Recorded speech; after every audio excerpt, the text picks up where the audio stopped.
Davam edirik. Nizami Kino Mərkəzində Azərbaycan televiziyası və Azərpoçtun birgə layihəsi olan Səssiz Ünsiyyət bədii sənədli filmin təqdimatı keçirilib. Təqdimatda dövlət və media nümayəndələri yaxından iştirak ediblər.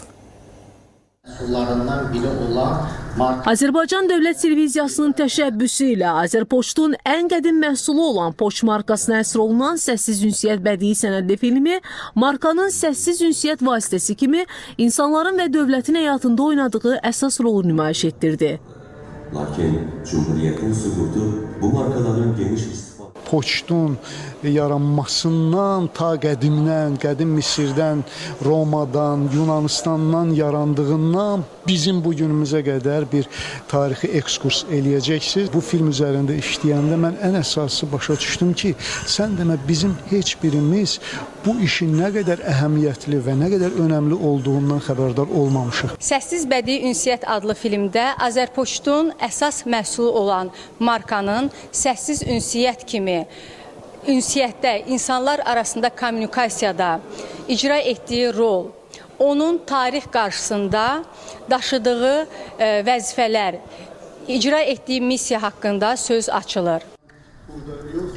Filmin quruluşçu rejissoru Elvin Mirzəyev, ssenari müəllifi Sevda Hüseyin, quruluşçu operatoru Azad İbrahimovdur.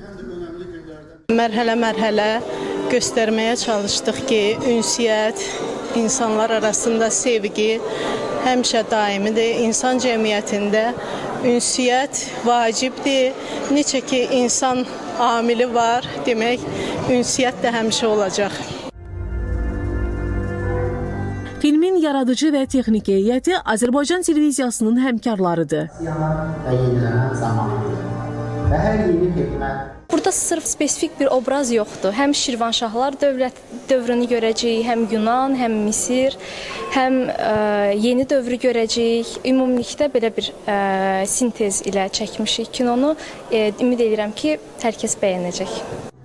Azərbaycan mövzulu markalar da SSR tərəfindən buraxılır. Qeyd edək ki, 2021-ci ildən etibarən Azərpoçt yenilənmə dövrünə qədəm qoyub. Mövcud bizneslərini genişləndirərək yeni xidmət sahələrini vətəndaşların istifadəsinə verir. Müsalə Məmməzzadə, Elgün Eydarov, ASTV Xəbər.